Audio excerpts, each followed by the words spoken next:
Tarehe 9 mwezi wa 7 2026, Jeshi la Polisi Tanzania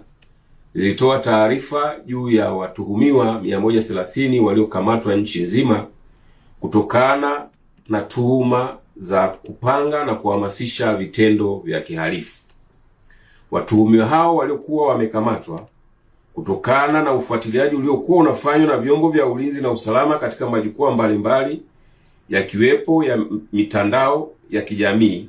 na kubaini wakipanga na kuhamasisha fujo na vurugu kupitia maandamano yasiyofuata sheria za nchi. Ushahidi uliokusanywa kupitia njia mbalimbali ulionyesha kuwepo kula njama, kupanga kwa maneno na kwa vitendo kupitia mikutano ya ana kwa ana, mijadala ya klabu za mitandaoni ambayo hata waliofanikiwa kuingia waliyasikia, kuandaa na kusambaza jumbe mbalimbali kupitia mitandao na vipeperushi vilivyosambazwa maeneo mbalimbali. Mengine waliokuwa wakipanga na kuhamasisha mbali na kufanya fujo na vurugu kupitia maandamano yasiyofuata sheria, kanuni na taratibu ni pamoja na kuua viongozi wa serikali na wananchi ambao hawaungi mkono, kuchoma shule moto ili kuleta hofu na taharuki kwa wazazi na walezi, kulipua transfoma za umeme ili nchi iwe gizani,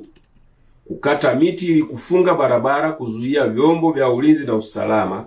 washindwe kufika kwa haraka, kuzuia na kutoa msaada wa kiusalama maeneo ambayo walitakuwa wakifanya vitendo vya kihalifu, kuharibu na kuchoma moto mali za umma na watu binafsi waliokuwa wamewalenga,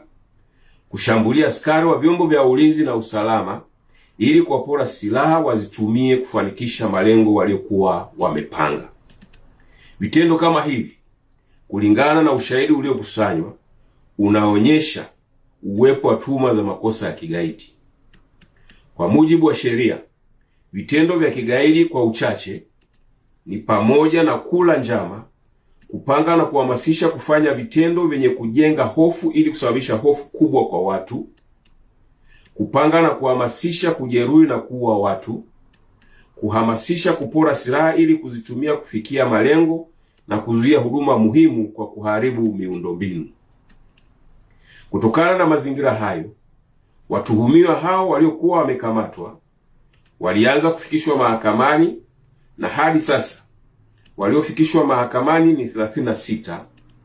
wakiwepo 4 waliokamatwa na vilipuzi 155 huko mkoani Iringa. Wengine wataendelea kufikishwa mahakamani, wakiwepo wale wanaoendelea kutafutwa kutokana na ushahidi uliokusanywa. Jeshi la Polisi